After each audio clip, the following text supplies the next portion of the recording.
ఓం నమో భగవతే వాసుదేవాయ. అమలక ఏకాదశి మార్చి 20వ తేదీ అమలక ఏకాదశి వస్తుంది. దీనిని ధాత్రి ఏకాదశి, అమృత ఏకాదశి అని కూడా పిలుస్తారు.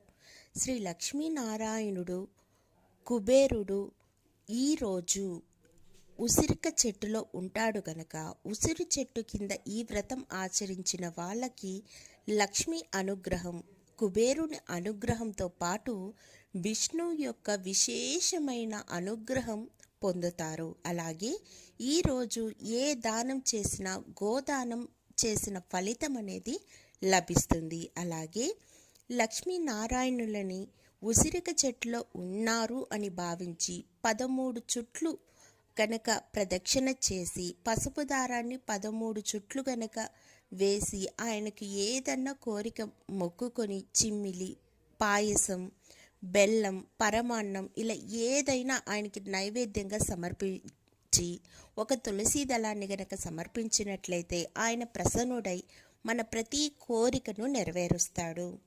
కాబట్టి ఈ రోజున మనం ఈ యొక్క సమయాన్ని వృధా చేయకుండా ఆయన అనుగ్రహం పొందడానికి ఉపయోగించుకుంటే చాలా చాలా మంచిది.